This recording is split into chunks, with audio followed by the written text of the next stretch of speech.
Now you understand why Amazon FBA is so great, how it all works, and what you need to get started. But before you go out and start running into the field, I want to give you this warning of what the biggest mistakes are that cause people to fail. Now, the coolest thing about Amazon FBA is if you check out this chart right over here, 40%, 39.7% of sellers on Amazon make between $100,000 to $1 million a year.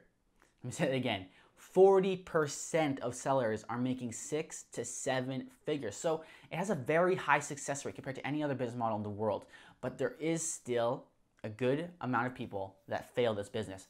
And today, or in this video, this lesson, I'm going to cover the main reason. So the number one reason that will cause a seller to fail is simply picking the wrong product. Now, product research is the most vital part of selling on Amazon. That's why I gave you those two softwares to use in the last video, because you really need to make sure that you're hammering home the right product, because the difference between a good product and a bad product is the difference between making money and losing it all, right? So choosing the wrong product is a very dangerous thing. So you got to make sure that you're going through your product research. When you're going through product research, you really understand what you're doing. You don't want to just go through it haphazardly and just kind of skim through it and just pick something you think you would buy, right? There's a big amount of people that go out there and they just say, hey, I like this product, so it must be great to sell on Amazon. That's not how it works.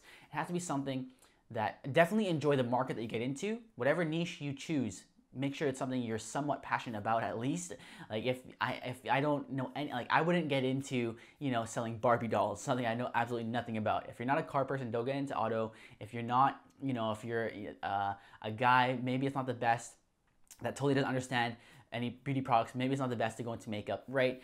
So pick something that you still enjoy, but also makes sense for Amazon.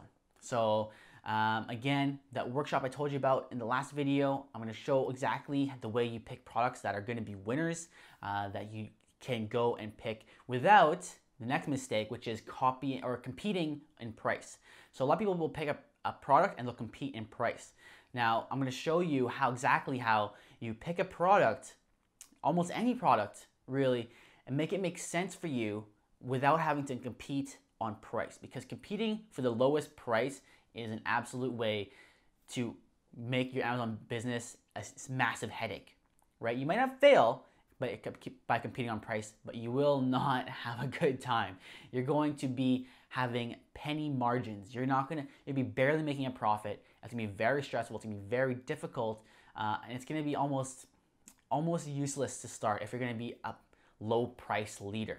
Because on Amazon, that's not all that matters. Buyers aren't just looking for the lowest price. They want to make sure they're getting quality, right? So again, that's where I'm going to show you how you can pick a good product and have the highest price and still get the most sales. Now that is the key to the whole operation, really. Now, another thing that makes people fail is copying the best guys. So they're copying other sellers directly. They're not doing anything different. They're not differentiating. They're going out there and they're copying exactly what they see the top seller is doing. And that's not going to work, because he already has that foothold on the market. He already has his positioning.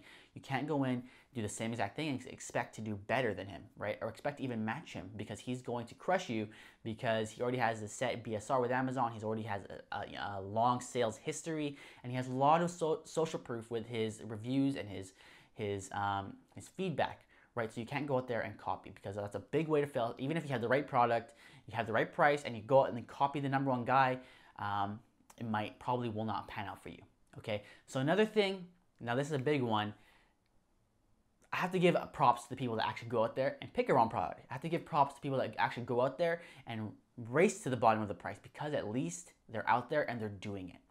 The worst type of failure is the failure where you never actually take action, right? Because you never know.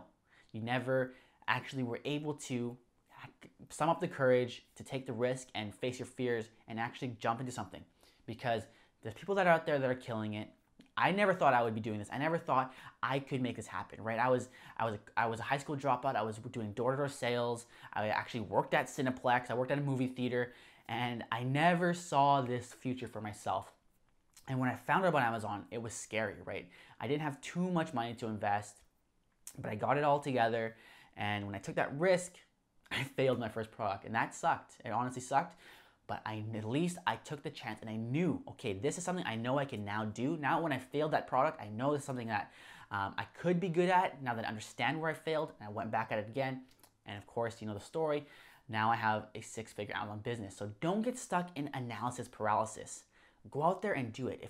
If you have that itching desire, that fear, that's the indicator that you need to take that step. You need to take massive action and pursue it, right? Now, the saddest type of failure is the ones where people had the best intentions, they tried their best, they followed everything to a T, but they couldn't find success because they took bad advice, right?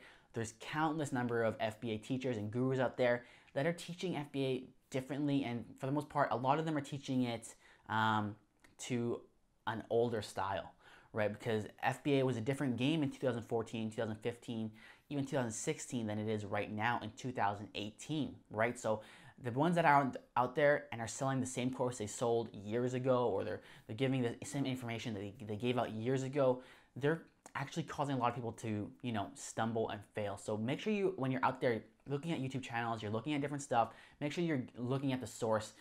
Have they proven their numbers? Have they proven that they're still selling on Amazon, right? Or are they only, you know, in the personal branding business alone? Right? There's nothing wrong with personal branding. There's nothing wrong with coaching as a business, but it's the matter of, are they still doing what they're teaching? Because if they're not, that's a huge red flag, right? So make sure you're sourcing, you're looking at the background of your teachers, your mentors, and you're seeing what they're actually doing, and if you're getting good advice. Make sure it's not outdated advice, because they might have, you know, testimonials and people that it worked for years ago, but is it working today, right? That's the big question. Is it working today? Now, what do you do from here? Now, of course, it's hard to believe a guy who's going to give you his own advice, but if you want the newest, up-to-date information on Amazon FBA, what's working right now, as I am currently building my Amazon business, and my mentor Nicholas Bosch currently building his 7-figure Amazon business, what's working today, make sure you show up to the workshop. I'm sure most of you by now are signed up for that workshop. Make sure you show up to your scheduled date, and you're there to take up all the information, right? Because knowing the background, knowing the basics is great, but if you don't take action, if you don't know how to take action, it doesn't do much for you. So I hope to see you guys at the workshop, because I'm going to be giving out a lot of really cool information out there. Again, it's like paid info that I'm giving out for free. So I really hope I see you there. I hope you enjoyed the starter kit. I hope you got the basics down so that when you do join the workshop, you know exactly what I'm talking about. You know exactly how it all works.